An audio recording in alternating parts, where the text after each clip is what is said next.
ভাই আমার বাঁচান ভাই। আরে ভাই কি ভাই বুঝলাম না, তুমি এমন হাঁপাইতেছো গিলা, তোমার কে মারতাছে যে আমার বাঁচান লাগবো? ভাই টেনে শুনেন না।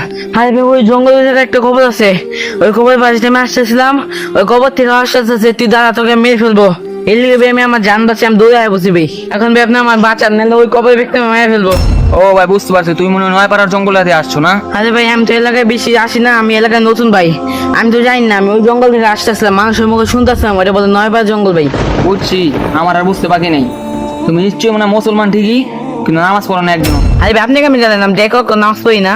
সেটার জন্য তোমার কোনো লাভ নেই যে তুমি নামাজ পড়ো না, এটা আমি জানলাম কিভাবে? কিন্তু আমি এটা জানি কবরওয়ালা ব্যক্তি শুধু তাদেরকে দাবার দেয় যারা নাকি এক ওয়াক্ত নামাজ পড়ে না, আল্লাহকে মানে না, তাদেরকেই কবরওয়ালা ব্যক্তি দাবার দেয়। কোন কি ভাই, হ্যাঁ কি এমন একটা জিনিস যে সব মানুষ যাবেন দেয়? হ্যাঁ কি ছিল? সে কে ছিল তাহলে শোনো, সে ছিল এই গ্রামের ভালো একটা ইমাম। তার জন্য তার কবরের পাশে যদি কোনো বেনামাজি যায়, সে বেনামাজিকে সে দাবার দেয়। ও ভাই এ কথা না? ও ভাই কথা এটাই। আর তোমার তো কবর বলেছেন সে তোমার মাইরা ফেলায় নেই, বুঝো নাই? আরে আজন তো দেওয়া দিচ্ছে, তাহলে চলো এবার দুজন মিলে একসাথে নামাজ পড়তে যাই, তা নাহলে কিন্তু নেক্সট তোমাকে পেলে সে মেরে ফেলবে। চলো নামাজটা করে এসে আসো। ঠিক আছে ভাই, তাহলে চলো একসাথে নামাজ